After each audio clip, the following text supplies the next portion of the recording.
നമ്മളൊക്കെ എന്തെങ്കിലും ഒരു വേഷം ഉണ്ടെങ്കിൽ പറയണേ, പറഞ്ഞിട്ടുണ്ടല്ലോ, ഇടയ്ക്ക് ഓർമ്മിപ്പിക്കും. വിളിക്കാത്തതിൽ പരിഭവമൊന്നും ഞാൻ ആരോടും പറഞ്ഞിട്ടില്ല. ഇതിന് കാണുമ്പോൾ നമ്മൾ മനസ്സിൽ ചിന്തിക്കുന്നതാണ്, നമുക്ക് തരാമായിരുന്നു ചിന്തിക്കും, അല്ല അവരോട് വിളിച്ച് പറഞ്ഞിട്ടുള്ളൂ. ഇത്രയും ലോങ് ഒരു ക്യാരക്ടർ ഇതിന് പുള്ളി അഭിനയിക്കണം, പുള്ളി എങ്ങനെ വിളിച്ച് നമ്മൾ പ്രൊഡക്ഷൻ കൺട്രോളറിലേക്ക് വിളിക്കും, പുള്ളിക്ക് എന്ത് തോന്നും, അങ്ങനെ ചിന്ത ആരെങ്കിലും എന്നോട് പറഞ്ഞിട്ടില്ല ഇതുവരെ. ചിന്തിക്കല്ലേ അവന് ഇതിൽ ഞാൻ ഈ ഷട്ടൂരി ഇട്ട് നിന്നത് ഇഷ്ടപ്പെട്ടില്ല. അച്ഛൻ്റെ ഉള്ളിൻ്റെ വയറും കാണിക്കുന്ന ആകെ അവർ പറഞ്ഞു എന്തെങ്കിലും കൊണ്ടുപോകാൻ പറഞ്ഞാൽ ഒന്നുമില്ല മൂകാംബിയെ കൊണ്ടുപോകാൻ ഗുരുവായൂർ വേറെ എവിടെയെങ്കിലും കൊണ്ടുപോകും. ഇത്ര ആൾക്കാർ ഇവിടെ പോലീസുകാർ കണ്ട പോലീസുകാരറിയണം, കണ്ട വഴി കൂടെ നടക്കുന്ന അപ്പുപ്പകളെ കൊണ്ടുവരുന്നത്, ഇതൊക്കെ നേരത്തെ നമ്മളെ വിളിച്ച് പറയും. ഇതിൽ പിന്നെ എന്നെ പരിചയപ്പെടുന്നത് ജോർജിൻ്റെ അയൽവാസിയാണ്. അപ്പോൾ ഞാൻ വീട്ടിലൊക്കെ പോകുമ്പോൾ ഇവരന്ന് ചെറുപ്പമാണ്, പയ്യനാണ്. പിന്നെ സൈക്കിളിൻ്റെ ഫ്രണ്ടിലൊക്കെ ഇരുത്തി കൊണ്ടുപോയിട്ടുണ്ടെന്ന്. ഞാൻ ഒരു കാര്യം മനസ്സിൽ വെച്ചുകൊണ്ട് നടക്കാറില്ല, അതാണ് മനസ്സിൽ വെച്ച് പെരുമാറാറുമില്ല.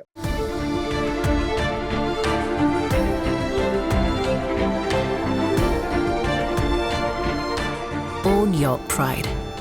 Pride Diamond Collections by Joya Lucas, world's favorite jeweler. ഇപ്പോൾ 29 വർഷമായിട്ട് സിനിമയിൽ ഉണ്ട്. ഇപ്പോഴാണ് ഒരു ബ്രേക്ക് കിട്ടുന്ന ഒരു ക്യാരക്ടർ വരുന്നത്. ശ്രദ്ധിക്കപ്പെട്ടിട്ടെങ്കിലും ഒരു മുഴുനീള ക്യാരക്ടർ ഇത്രയും ഹിറ്റായത് ശ്രദ്ധിക്കപ്പെട്ടിട്ടുണ്ട്. പക്ഷെ എന്നാലും ഇദ്ദേഹത്തിന് ഒരു വഴിപോക്കൻ എന്നതിനപ്പുറം, അത് വഴിപോക്കന്റെ പേര് തന്നെ ട്രോള് വരെ വന്നിട്ടുണ്ടായിരുന്നു. അത് ഞാൻ തന്നെ പറഞ്ഞ വഴിപോക്കൻ നാഷണപടത്തിൽ വഴിപോക്കൻ ഞാനൊരു വഴിപോക്കനാണ്. ഇതില് ഭരതനാട്യത്തിൽ പറയാം, മോഹിനിയാട്ടത്തിൽ പറയുന്നുണ്ടല്ലോ, നീ പോടാ വഴിപോക്കൻ പറയുന്നുണ്ട്. അതൊക്കെ ഭയങ്കര ചിരിയായിരുന്നു. ഈ ആ ഒരു ഇതിലേക്ക് മാറിയിട്ട് ഓക്കെ ഇദ്ദേഹത്തിനെ ഒരു ക്യാരക്ടറായിട്ട് നമുക്കൊരു മുഴുനീള സിനിമയിൽ ഉപയോഗിക്കാമെന്ന് എനിക്ക് തോന്നുന്നു പല ടെക്നീഷ്യന്മാരെയും റിയലൈസ് ചെയ്യിപ്പിക്കുന്ന ഒരു സിനിമ കൂടിയായിരിക്കും മോഹിനിയാട്ടം. അപ്പം ഇത്രയും നാളും ഇപ്പോൾ ഈ ചെറിയ വേഷങ്ങൾ സ്വന്തം പടങ്ങളിൽ ചെയ്തു പോകുമ്പോൾ എപ്പോഴെങ്കിലും ഇപ്പോൾ കൂടെയുള്ള എല്ലാവരും അഭിനയത്തിൽ വരാനുള്ള എല്ലാവരും തന്നെ അഭിനയത്തിൽ വരികയും ചെയ്തു, എപ്പോഴെങ്കിലും ഉള്ളിൽ ഒരു നഷ്ടബോധം തോന്നിയിട്ടുണ്ടായിരുന്നു? എനിക്ക് ചില ക്യാരക്ടർ കാണുമ്പോഴേ, ചില സിനിമ കാണുമ്പോൾ പരിചയമുള്ളവരെടുത്ത പടങ്ങളായിരിക്കും, ഇതൊക്കെ എനിക്ക് കിട്ടിയിരുന്നെങ്കിൽ അവരായിരിക്കും ഇങ്ങനെ ചിന്തിച്ച് ഞാൻ പോകും. ചിലത് കാണുമ്പോഴും നമുക്ക് ചെയ്യാമായിരുന്നു, അല്ലെങ്കിൽ കാര്യം ഇത് കഴിഞ്ഞിട്ടേ ഞാൻ ചോദിക്കും, ഇതിപ്പോൾ പടമൊക്കെ ഉണ്ടായിട്ട് നമ്മളൊന്നും ഒരു പറ്റിയ വേഷം ഒന്നും ഉണ്ടായിരുന്നില്ല എന്തോ. അപ്പം ഇത് ഞാൻ ആലോചിക്കും, ഈ വേഷം എനിക്ക് ചെയ്യാമായിരുന്നല്ലോ. എനിക്ക് തോന്നുന്നു അങ്ങനെ ഒരാളുടെ വേഷം കളഞ്ഞ് തരണമെന്ന് പറയില്ല. ഇപ്പോഴത്തെ സിനിമകൾ നോക്കും, ഇപ്പോൾ ഭരതനാട്യത്തിൽ നമുക്ക് അമ്മയുണ്ട്, അച്ഛനുണ്ട്, അമ്മാവൻ, അതിലെല്ലാവരും ഉണ്ട്. പല പടങ്ങളിലും അതില്ല. പല പടങ്ങളിലും ഇപ്പം അച്ഛന്മാർക്കും അമ്മമാർക്കും വേഷങ്ങളില്ലാത്ത ഒരു അത് ഞാൻ പറഞ്ഞ ഈ അമ്മയുടെ മീറ്റിംഗ് കഴിയുമ്പോൾ പഴയ ആർട്ടിസ്റ്റുകളുണ്ടല്ലോ, ലേഡി അമ്മമാരൊക്കെ, എന്തോ എല്ലാ പടത്തിൻ്റെ പ്രൊഡക്ഷനൊക്കെ ആയിട്ട് നമ്മളെയൊന്നും വിളിക്കുന്നില്ല. അപ്പം ചേച്ചി ഒരു ക്യാരക്ടർ ആരെങ്കിലും എഴുതി വരേണ്ട ചേച്ചി, അമ്മയായിട്ടോ അമ്മായിയായിട്ടോ അമ്മൂമ്മയായിട്ടോ പെങ്ങന്മാരായിട്ടോ വന്നാൽ തന്നെ ഒന്നോ രണ്ടോ അത് മെയിൻ ആൾക്കാർക്ക് ആരെങ്കിലും ആയിരിക്കും. അത് വരുന്നില്ലാത്ത നമ്മൾ എന്ത് ചെയ്യാൻ പറ്റുന്നു? കുറേ കാലഘട്ടത്തിൽ അങ്ങനെ ഉണ്ടായിരുന്നല്ലോ. അപ്പോൾ വീണ്ടും അതിനൊരു മാറ്റം വരും തോന്നുന്നു. ചില പടങ്ങളൊക്കെ ഉണ്ട്. ഒരു സമയത്ത് ഇപ്പം കവിയൂർ പൊന്നമ്മ അമ്മയൊക്കെ ആണെന്നുണ്ടെങ്കിൽ വർഷങ്ങൾക്ക് മുമ്പോട്ടുണ്ട്. ഇപ്പോഴത്തെ സിനിമയിൽ അങ്ങനത്തെ റോളുകൾ വളരെയധികം കുറവാണ് എന്നൊരിതുണ്ട്. ഞാനത് നേരത്തെ പറഞ്ഞ ഇതുമായിട്ടൊന്ന് കണക്ട് ചെയ്യുവാണെന്നുണ്ടെങ്കിൽ ഇപ്പോൾ പല ക്യാരക്ടേഴ്സും കാണുമ്പം ഇതൊക്കെ എനിക്ക് ചെയ്യാൻ പറ്റിയിരുന്നെങ്കിൽ വരുമായിരിക്കും എനിക്ക്. ആ ഒരു പോസിറ്റീവ് മൈൻഡ് സെറ്റ് അതെങ്ങനെ കൊണ്ടു നടക്കാൻ പറ്റുന്നു? ഒരിക്കലും ഒരു വിഷമോ ഇല്ല, ഒരു നെഗറ്റീവിലേക്ക് നമുക്ക് വേണമെങ്കിൽ നെഗറ്റീവിലേക്ക് പോകും. എനിക്ക് കാര്യം പറഞ്ഞാൽ ക്യാഷ് ഉണ്ട്, ഞാൻ ഇന്ന തിരക്കിൽ ജോലി ചെയ്യുന്ന വ്യക്തിയാണ്, പക്ഷേ എൻ്റെ പാഷൻ അഭിനയമാണ്, എനിക്ക് അതിലേക്ക് അങ്ങ് മുഴുനീളം ഫോക്കസ് ചെയ്യാൻ പറ്റാത്ത സിറ്റുവേഷൻ എന്നുള്ള സാധനം ഉണ്ടല്ലോ. ആ ഒരു നെഗറ്റിവിറ്റിയുമായിട്ട് ഈ ഒരു പോസിറ്റീവ് തോട്ട് പ്രോസസ്സ് അതെങ്ങനെ കൊണ്ടുനടക്കാൻ പറ്റുന്നു? അത് നമ്മൾ ഒരു സംഭവം മനസ്സിൽ വിചാരിച്ചാൽ നമുക്കുള്ളത് നമുക്ക് വരും, അതെങ്ങനെ വന്നാലും നമുക്ക് വരും. അതിന് കിട്ടിയില്ല എന്ന് പറഞ്ഞ് കരഞ്ഞിട്ടോ ടെൻഷൻ അടിച്ചിട്ടോ ഒരു കാര്യമില്ല, വെറുതെ ആയുസ് കളയാന്നുള്ളൂ. ആ നേരം കൊണ്ട് വേറെ എന്തെങ്കിലും കാര്യങ്ങൾ ചെയ്യാം. അപ്പോൾ നമ്മൾ സംസാരിക്കുമ്പോൾ നമ്മളൊക്കെ എന്തെങ്കിലും ഒരു വേഷം ഉണ്ടെങ്കിൽ പറയണേ, പറഞ്ഞിട്ടുണ്ടല്ലോ, ഇടയ്ക്ക് ഓർമ്മിപ്പിക്കുകയും വിളിക്കാത്തതിൽ പരിഭവമൊന്നും ഞാൻ ആരോടും പറഞ്ഞിട്ടില്ല. ഇതിന് കാണുമ്പോൾ നമ്മൾ മനസ്സിൽ ചിന്തിക്കുന്നതാണ്, നമുക്ക് തരാമായിരുന്നു ചിന്തിക്കും, അല്ല അവരോട് വിളിച്ച് പറഞ്ഞിട്ടൊന്നുമില്ല. നമുക്ക് കാര്യം നമ്മൾ ഇതിനെക്കുറിച്ചിട്ട് കിട്ടിയില്ല എന്ന് പറഞ്ഞിട്ട് ജീവിതം വേറെ അതിന് പോവുക ശ്രമിക്കുക, എപ്പോഴെങ്കിലും കിട്ടും. ഇപ്പം ഇത്രയും കാലം ഇങ്ങനെ ഓരോരുത്തർ വിളിച്ച് വിളിച്ചപ്പോൾ വിചാരിക്കാത്ത ഒരാൾ വിശേഷം തന്നില്ലേ അല്ലേ? അങ്ങനെ വിചാരിക്കാതെ എന്തെങ്കിലുമൊക്കെ വരും വിചാരിക്കുക. ഇത് കണ്ട് ഇപ്പോൾ എനിക്ക് ഇനി സ്ഥിരമായിട്ട് വേഷം കിട്ടുന്നത് ഞാൻ ഇനി പ്രതീക്ഷിക്കുന്നില്ല, ഒരിക്കലും എക്സ്പെക്ട് പ്രതീക്ഷിക്കുന്നില്ല. കാരണം ഇനിയും വിളിച്ചോളൊന്നും പറയാൻ പറ്റുന്നില്ല. ഇതൊന്ന് വിളിച്ചു, ഇതിപ്പോൾ ആൾക്കാർ വിളിക്കുന്നത് നമ്മുടെ കൂട്ടുകാരെല്ലാവരും കണ്ടവരൊക്കെ നന്ദു കൊണ്ടോ ഇപ്പോൾ അടുത്ത വർഷം നോക്കിക്കോ എന്നൊക്കെ പറയുന്നുണ്ടെങ്കിൽ ഞാനങ്ങനെ ഒരു പ്രതീക്ഷ വയ്ക്കുന്നില്ല. ഞാൻ അടുത്ത പ്രൊഡക്ഷൻ വിളിക്കുകയാണെങ്കിൽ ഞാൻ ആദ്യം കൈ കൊടുക്കും, കാരണം ജീവിക്കണം. സിനിമ അഭിനയിക്കാൻ വരുമെന്നും പറഞ്ഞ് ഇരുന്നിരുന്ന് കഴിഞ്ഞാൽ വയസ്സും പോവും, ഒന്നും നടക്കില്ല. മറ്റേതാകുമ്പോൾ നമുക്ക് കാര്യങ്ങൾ നടക്കണ്ടേ. ഇപ്പോൾ ഞാൻ ചെയ്തുകൊണ്ടിരിക്കുന്ന ഒറ്റക്കൊമ്പനാണ്, 1.5 വർഷമായി അപ്പോൾ നടക്കുന്നു. ഇനിയുണ്ട് കുറച്ച് 20 ദിവസം കൂടി ഉണ്ട് ക്ലൈമാക്സ് തീർന്നിട്ടില്ല. ഇപ്പോൾ വച്ചിരുന്നതാണ്, ഈ ചൂട് കാരണം മാറ്റിയതാണ്. ഇതിനകത്ത് വേറൊരു അപകടമില്ല ശരിക്കും. ഞാൻ ചില ക്യാമറമാന്മാർ പറഞ്ഞു കേട്ടിട്ടുണ്ട്, ക്യാമറമാന്മാർ ആഗ്രഹം കൊണ്ട് ഡയറക്റ്റ് ചെയ്യും. ആ പടം എങ്ങാനും വർക്കൗട്ട് ആയാലും വർക്കൗട്ട് ആയില്ലെങ്കിലും അവരെ പിന്നെ ആരും ക്യാമറ ചെയ്യാൻ വിളിക്കും, പുള്ളി ഡയറക്റ്റ് ഇതിന് വിളിക്കണേ അങ്ങനെ ഒരു ഇത് മലയാളത്തിലുണ്ട്. അപ്പോൾ ചേട്ടൻ അങ്ങനെ ഒരു അപകടം മണക്കുന്നുണ്ടോ? കാരണം പുള്ളി ഇത്രയും ലോങ് ഒരു ക്യാരക്ടർ ഇതിന് പുള്ളി അഭിനയിക്കണം, പുള്ളി എങ്ങനെ വിളിച്ച് നമ്മൾ പ്രൊഡക്ഷൻ കൺട്രോളറിലേക്ക് വിളിക്കും, പുള്ളിക്ക് എന്ത് തോന്നും, അങ്ങനെ ഒരു ചിന്ത ആരെങ്കിലും എന്നോട് പറഞ്ഞിട്ടില്ല ഇതുവരെ. ചിന്തിക്കല്ലേ ആരും പറഞ്ഞിട്ടില്ല. ചില അവാർഡ് കിട്ടിക്കഴിഞ്ഞാൽ പിന്നെ പടങ്ങൾ കേട്ടിൽ കുറവാണ് അങ്ങനെയൊക്കെ പറയുന്നത് കേട്ടിട്ടുണ്ട്. പക്ഷെ അത് കണ്ടിട്ടൊന്നും പറയുന്നത് കേൾക്കാം. ചിലർ ശരിയാണ്, പടങ്ങൾ അയാൾ നായകനായിട്ട് അഭിനയം ചെയ്യും, എങ്ങനെ ചെയ്യും, അത് സ്വാഭാവികമായിട്ടുണ്ടാകുന്ന ഒരു ചിന്തയാണ്. വിളിക്കുമ്പോൾ ഇനി അയാളുടെ സ്വഭാവം എന്തായിരിക്കും പറയാൻ പറ്റുമോ? വിളിച്ചാലല്ലേ അറിയൂ, എന്നെ വിളിച്ചാലല്ലേ അറിയൂ, ഞാൻ ചെയ്യുമല്ലോ. ഇനി വഴിപോക്കൻ പോലെ ചെറിയ വേഷം ചെയ്യുന്ന സൗഹൃദത്തിൽ പറയാൻ ചെയ്യും. സൗഹൃദത്തിൽ പറയുകയാണെങ്കിൽ ഇപ്പോൾ നല്ലൊരു സംഭവം നല്ലൊരു സെറ്റപ്പ് ഒക്കെ ആണെങ്കിൽ ഞാൻ ചെയ്യും. പണത്തിൻ്റെ എണ്ണം കൂടുമല്ലോ ഒന്നുമില്ലേ. ചേട്ടൻ ഒരു ഹിറ്റ് ഫാക്ടർ ആണല്ലോ ആക്ച്വലി. ചെയ്യുന്ന പടങ്ങൾ ഓൾമോസ്റ്റ് എല്ലാം തന്നെ ഓടുന്നുണ്ട്. ഇനി എങ്ങാനും ഒരുപാട് ഹിറ്റാവാത്ത പടമാണെന്നുണ്ടെങ്കിൽ ചേട്ടൻ്റെ ആ പോർഷൻ, ആ സീൻ ഡയലോഗെങ്കിലും ഇത് പറയാൻ വൈറലാവുന്നുണ്ട് അല്ലേ? ഞാൻ ചെയ്തിരിക്കുന്ന ഒരുപാട് പടങ്ങളെല്ലാം ഒരു 80% ഹിറ്റുകളല്ലേ. ഹിറ്റുകൾ. ഈ എനിക്ക് ഞാൻ അറിഞ്ഞതനുസരിച്ച് വൈഫൊക്കെ അമൃത വർക്ക് ചെയ്യുകയാണ്. അപ്പം അവർക്ക് ഈ ഒരു ഭരതനാട്യം മോഹിനിയാട്ടം കണ്ടു കഴിഞ്ഞപ്പോൾ എങ്ങനെയായിരുന്നു? പ്രത്യേകിച്ച് മോഹിനിയാട്ടം കണ്ടു കഴിഞ്ഞപ്പോൾ അവരുടെ റെസ്പോൺസ് എങ്ങനെയായിരുന്നു? അവർ കുഴപ്പമില്ല എന്നുള്ളത്. കാരണം ഭയങ്കര എക്സ്പെരിമെൻ്റ് ഒന്നുമല്ല. അങ്ങനെ പണ്ട് ഒരു എന്തിനാ ഈ ഇതിൽ നിന്ന് വേറെ എന്തെങ്കിലും ചെയ്തുകൂടെ എന്നൊക്കെ ചോദിക്കും. സിനിമ ആദ്യമൊന്നും എന്നാൽ ഇതുവരെ അങ്ങനെ എതിർത്ത് പറയുകയെ സപ്പോർട്ട് ചെയ്യാനായിട്ട് നിന്നിട്ടില്ല. ഇപ്പോൾ ഞാൻ ചെയ്യുന്ന ജോലി കൺട്രോളറാണെന്നറിയാം, എന്തെല്ലാം എന്നെ ഒരുപാട് പേര് വിളിക്കുന്നുണ്ട്. അതിനൊന്നും ഒരു പരിഭവം ഒന്നുമില്ല. നമ്മൾ ഈ സ്ഥിരമായിട്ട് നേരത്തെ പോകാതെ ലേറ്റായിട്ട് വരുമ്പോഴൊക്കെയുള്ള ചെറിയ ടെൻഷൻസൊക്കെ ഉള്ളൂ. ഈ അഭിനയിക്കുമ്പോൾ ഞാൻ മോഹിനിയാട്ടം ഞാനല്ല കൊണ്ടുപോയത്, അവൾ ഓഫീസിൽ നിന്നുള്ള ഫ്രണ്ട്സായിട്ടാണ് പോയത്. പ്രൗഡ് ഫീൽഡിലാണ് തിരിച്ചിറങ്ങി വന്നത്. ഫാമിലി പ്രൗഡ് ഫീൽഡിലായിരിക്കില്ല ഇറങ്ങി. അവർക്ക് ഉള്ളിൽ എന്നോട് കാണിക്കില്ലെന്നേ ഉള്ളൂ, മോനെയൊക്കെ വിളിച്ച് പറയും. അവൻ ഭയങ്കര ഫാനാണ് മകന് സിനിമയോട് താല്പര്യം. അവനെ ഒരു പടത്തിന് അഭിനയിക്കാനൊക്കെ വിളിച്ചാൽ പോയില്ല. അങ്ങനെ ആ കച്ച ചെയ്താൽ മതി. അവനതിന് അഭിനയത്തിനോട് താല്പര്യം. നിരൂപകനാണ്, എല്ലാം കാണും, മലയാളവും തമിഴും എല്ലാ പടവും റിലീസ് ചെയ്ത് പോയി കാണും. എന്നിട്ട് അതിനെക്കുറിച്ച് അതിൻ്റെ കോപ്പിയാണ്, ഇതിനേക്കാൾ നന്നായിരുന്നു മറ്റേ പടം. ക്രിറ്റിസൈസ് ഭയങ്കര. ഈ ഞാൻ കാളിദാസ് ജയറാമിൻ്റെ ഇൻ്റർവ്യൂ എടുത്തപ്പം കാളിദാസ് പറഞ്ഞൊരു കാര്യമുണ്ട്, അവരുടെ ഫാമിലി ഗ്രൂപ്പിൽ എന്തെങ്കിലും പറഞ്ഞു കഴിയുമ്പോൾ അച്ഛനെ ട്രോളാൻ വേണ്ടി അച്ഛനെ മറ്റേ പാപ്പാ ആ സാധനം ഇട്ട് അവർ തന്നെ ഇട്ട് അച്ഛനെ കളിയാക്കും, അല്ലെങ്കിൽ വിളിച്ച് കാണിച്ച് കളിയാക്കും, അങ്ങനെ പറഞ്ഞിട്ട്. ഇപ്പം ഈ നന്ദുചേട്ടൻ്റെ ഒരുപാട് മറ്റേ മീംസ് ഉണ്ട്. നിങ്ങൾക്കുള്ളിൽ ഈ ഫാമിലി ഗ്രൂപ്പിലേക്ക് ഇതിട്ട് ചേട്ടനെ കളിയാക്കാറ്, മീൻ ട്രോളാറുണ്ടോ? എന്തേലും അങ്ങനെ അവനായിട്ട് എന്തേലും പറയുള്ളൂ, അവളൊന്നും പറയില്ല. പറയും വീട്ടിലെ സ്വഭാവം തന്നെ അവിടെയും കാണിച്ചതെന്നൊക്കെ പറയും. അത്രേ ഉള്ളൂ. അവന് ഇതിൽ ഞാൻ ഈ ഷട്ടൂരിട്ട് നിന്നത് ഇഷ്ടപ്പെട്ടില്ല. അച്ഛൻ്റെ ഉളുந்த വയറും കാണിച്ച് നാളെ പറയും. അപ്പം എന്ത് പറഞ്ഞു മറുപടി? സിനിമയല്ലേ പോലെ പലതും ചെയ്യണ്ടേ, വെറുതെ കളിയാക്കിയതാ. സീനുണ്ടോ അവൻ സിനിമ ഭയങ്കരമായിട്ട് ഇഷ്ടപ്പെട്ടു, അവൻ ഒരുപാട് കൂട്ടുകാരെ കൊണ്ടുപോകും ചെയ്തു. ആണല്ലേ? ഇപ്പം ഈ സിനിമ ഹിറ്റായതിനു ശേഷം ചേച്ചി പറഞ്ഞു ഇനി മുഴുനീള അഭിനയത്തിലേക്ക് കയറുമോ? ആരോടും ചോദിച്ചില്ല, ഇതുവരെ ചോദിച്ചിട്ടില്ല. ഇല്ല, എൻ്റെ അടുത്ത് പറയും ഈ പ്രൊഡക്ഷൻ എന്തിന്. ഞാൻ ചിലപ്പോൾ എനിക്ക് ബാക്ക് പെയിൻ ഭയങ്കരമായിട്ടുണ്ടായിരുന്നു, ഈ ഡിസ്കൊക്കെ തെറ്റിയതാണ്. അങ്ങനെയൊക്കെ വരുമ്പോൾ ഞാനിങ്ങനെ ഇല്ല ഇനി പോകണമെന്ന് ചെയ്യേണ്ടെന്ന് പറയും. എന്തിനാ പടത്തിന് പോകണേ വേണ്ട എന്നൊക്കെ പറയുന്നല്ലാതെ. കാരണം ഇങ്ങനെ ഈ കാലുവേദനയൊക്കെ ഉള്ളതുകൊണ്ടേ. പക്ഷെ അത് വല്ലപ്പോഴും അതിങ്ങനെ നിരന്തരമായി നിന്നാലേ ഉള്ളൂ കേട്ടോ, അല്ലെങ്കിലൊന്നുമില്ല. ചേട്ടൻ്റെ കൂടെ വർക്ക് ചെയ്തിട്ടുള്ള എൻ്റെ ഒരുപാട് സുഹൃത്തുക്കളുണ്ട് സംവിധായകരൊക്കെ. അപ്പം അവർക്ക് ഭയങ്കര ഇഷ്ടത്തോടു കൂടി ചേട്ടൻ്റെ ഒരു പ്രൊഡക്ഷൻ കൺട്രോൾ എന്നുള്ളതിനപ്പുറം നമ്മുടെ ഫാമിലിയിലുള്ള ഒരാളെന്നുള്ള ചേട്ടൻ്റെ പേര് പറയാൻ ഞാൻ കേട്ടിട്ടുണ്ട്. അപ്പോൾ ഈ കണ്ടിന്യൂസ്ലി പടങ്ങൾ ചെയ്യുന്നൊരു വ്യക്തിയാണ് ചേട്ടൻ. ഒന്നുകിൽ ചെറിയതാണ് അഭിനയിക്കാനാണെന്നുണ്ടെങ്കിൽ, അതല്ലെന്നുണ്ടെങ്കിൽ പ്രൊഡക്ഷനിലാണെന്നുണ്ടെങ്കിലും കണ്ടിന്യൂസ്ലി വലിയ റെസ്റ്റുകൾ അങ്ങനെ എടുക്കാറില്ലെന്ന് തോന്നി. ഇപ്പോൾ ഈ പറഞ്ഞ അനുസരിച്ച് ഈ സ്വയം ഒരു വെക്കേഷൻ എടുക്കണം, അല്ലെങ്കിൽ ഒരു ഫാമിലി ടൈം വേണം, ഒരു യാത്രകൾ പോകണം, അങ്ങനത്തെ സമയമൊക്കെ ഉണ്ടാവാറുണ്ടോ? ഞാൻ യാത്രകൾ വളരെ കുറവായിട്ടുള്ളൂ. പോകുന്നുണ്ട്. ഞാൻ വൈഫിനൊക്കെ ഇടയ്ക്ക് ഇങ്ങനെ ഭയങ്കര ആഗ്രഹമാണ് എവിടെയെങ്കിലും കൊണ്ടുപോകണമെന്നൊക്കെ. അപ്പോൾ ആകെ അവർ പറയുന്നത് എന്തെങ്കിലും കൊണ്ടുപോകാൻ പറഞ്ഞാൽ ഒന്നുമില്ല മൂകാംബിയെ കൊണ്ടുപോകും, അല്ലെങ്കിൽ ഗുരുവായൂർ കൊണ്ടുപോകും, വേറെ എവിടെയെങ്കിലും കൊണ്ടുപോകുന്നത്. ഇടയ്ക്ക് ഞാൻ ബോംബെയിലൊക്കെ ഒന്ന് കൊണ്ടുപോയി ഇടയ്ക്ക് പറയും ഇങ്ങനെ അവിടെ പോവാം ഇവിടെ പോവാം കാശി പോകണമെന്ന് പറഞ്ഞ് കുറേ നാളായി തുടങ്ങിയിട്ട്. ഞാൻ 2 തവണ പോയി, ഞാൻ ഷൂട്ടിങ്ങിന് പോയതാണ്. അപ്പോൾ അത് ഇഷ്ടമല്ല. ഞാൻ വന്ന് അവിടെ പോയി നിങ്ങൾ പോയി കണ്ടിട്ട് വന്ന് പറയണത് എനിക്ക് എന്തിനാണ്? അവരെ കൊണ്ടുപോയില്ലല്ലോ. എന്നിട്ട് കൊണ്ടുപോയ പിടക്കം മാറ്റാൻ. ഇല്ല, കൊണ്ടുപോയിട്ടില്ല, കൊണ്ടുപോകണം.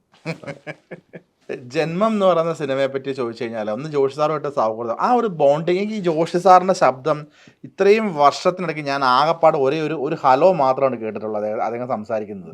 അത് സംസാരിക്കുന്നത് അതായത് അതും റെയറായിട്ട് ആരോ റെക്കോർഡ് ചെയ്ത ശബ്ദം കേട്ടോ, നേരിട്ട് ഇതുവരെ കേട്ടിട്ട് പോലും. സാർ അങ്ങനെ സ്റ്റേജിൽ കയറാറില്ല, സംസാരിക്കാൻ വെറും കാര്യങ്ങൾ എന്തെങ്കിലും സമ്മാനം കൊടുക്കാനോ ഒരു വാക്ക് മിണ്ടാറില്ല. അദ്ദേഹമായിട്ടൊരു സൗഹൃദം എങ്ങനെ? ഒരുപാട് സിനിമകൾ ചെയ്തിട്ടുണ്ട്.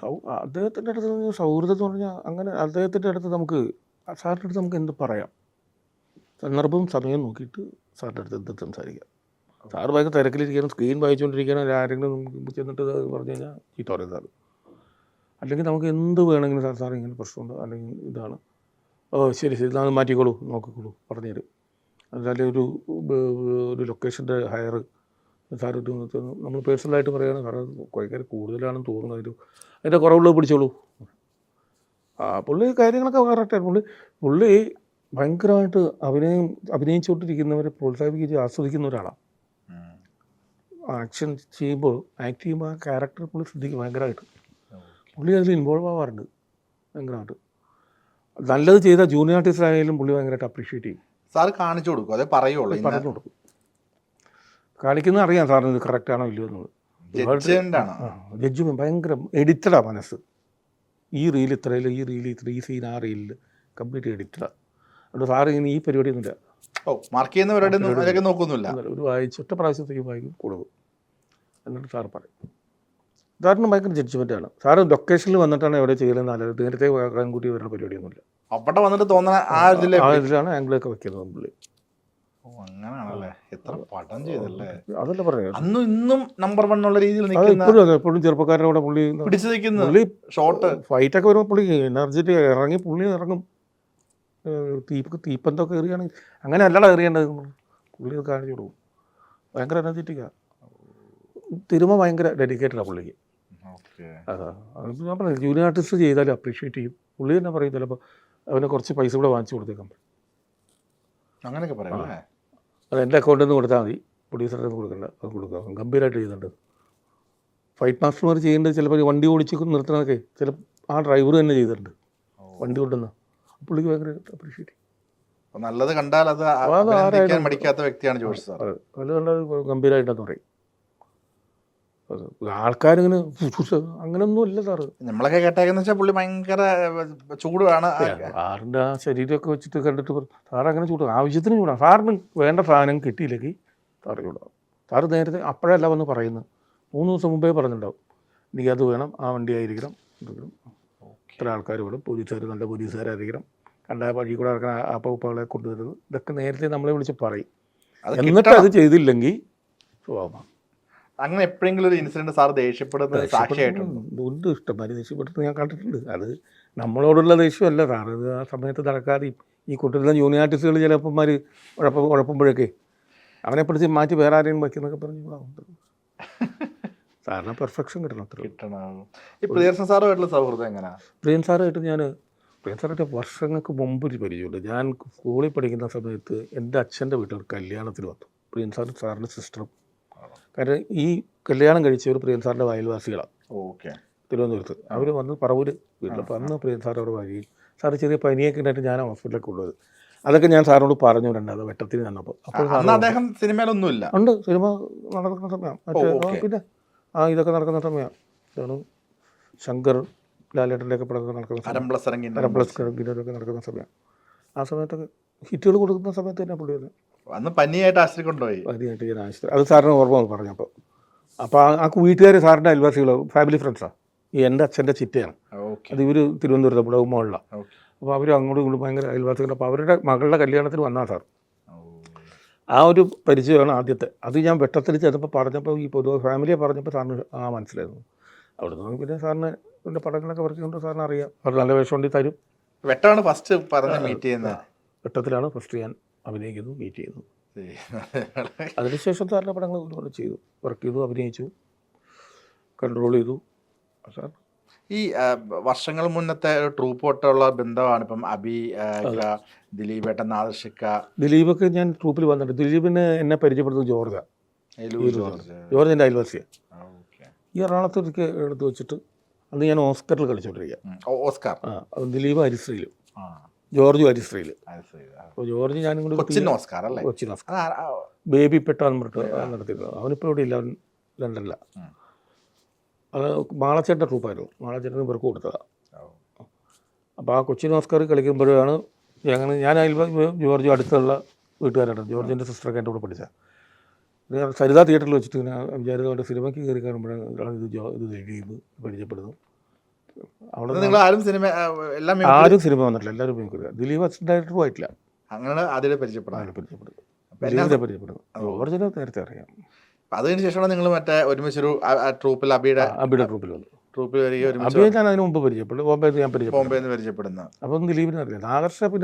ആദർശ വളരെ കൊച്ചായിരുന്നപ്പോൾ തൊട്ട് ഞാൻ അറിയാം. ആദർശയുടെ മാമനും ഞാനും ഒന്നിച്ച് പഠിച്ചതാണ്. അപ്പോൾ ഞാൻ വീട്ടിലൊക്കെ പോകുമ്പോൾ ഇവനന്ന് ചെറുപ്പമാണ്, പയ്യനാണ്. ഇവിടെ സൈക്കിളിൻ്റെ ഫ്രണ്ടിലൊക്കെ ഇരുത്തി കൊണ്ടുപോയിട്ടുണ്ട്.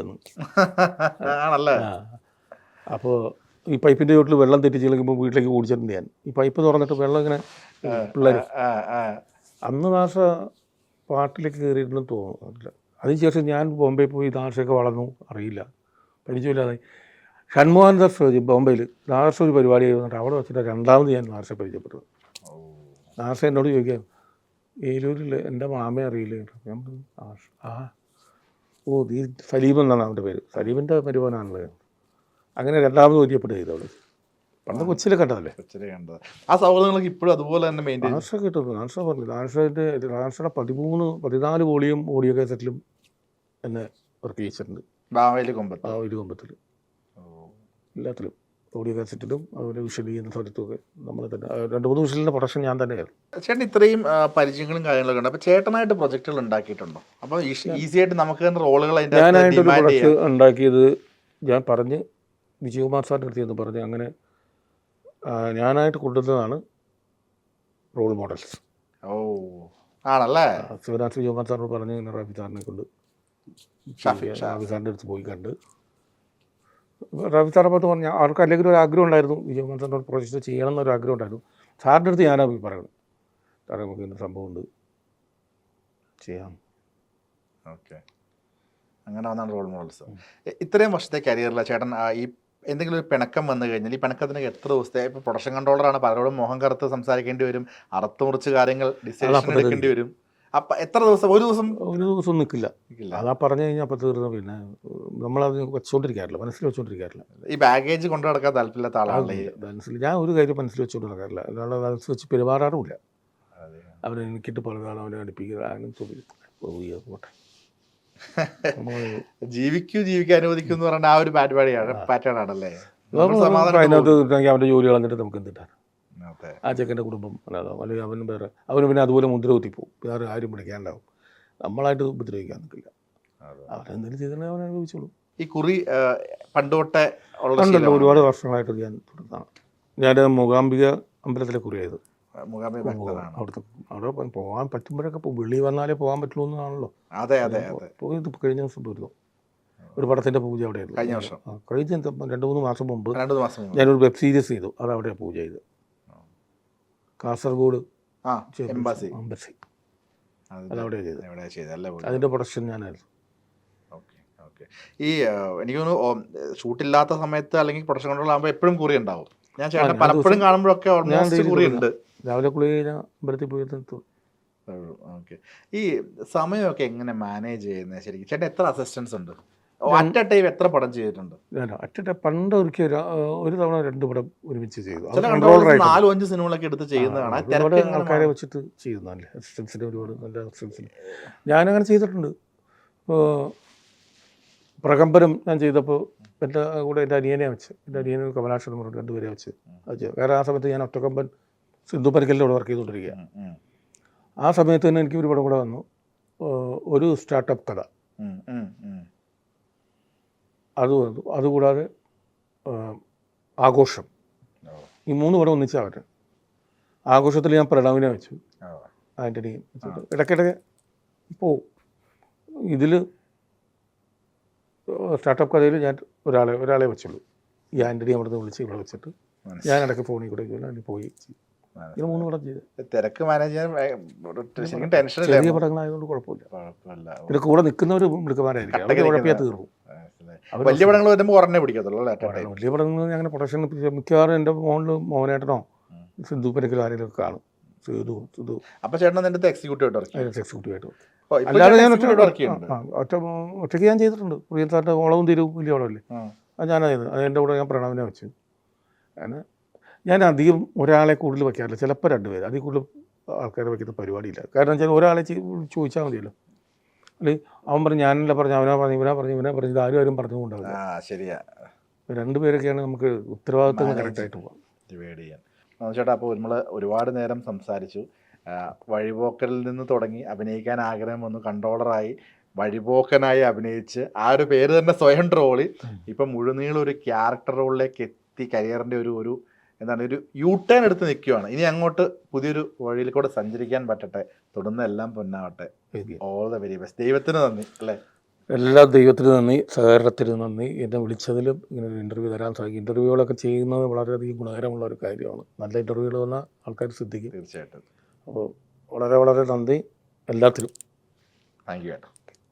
സിനിമ ഇനിയും കാരണം മറ്റുള്ള മലയാള പടത്തിൽ കുറേ വ്യത്യസ്തമായിട്ട് ഒരുപാട് ദിവസം ഓടുന്നുണ്ട്, ജനങ്ങൾ ഏറ്റെടുത്തു. തീർച്ചയായിട്ടും.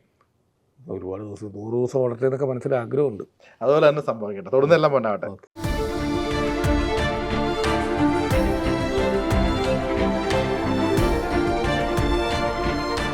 Own your pride. Pride Diamond Collections by Joya Lucas, world's favorite jeweler.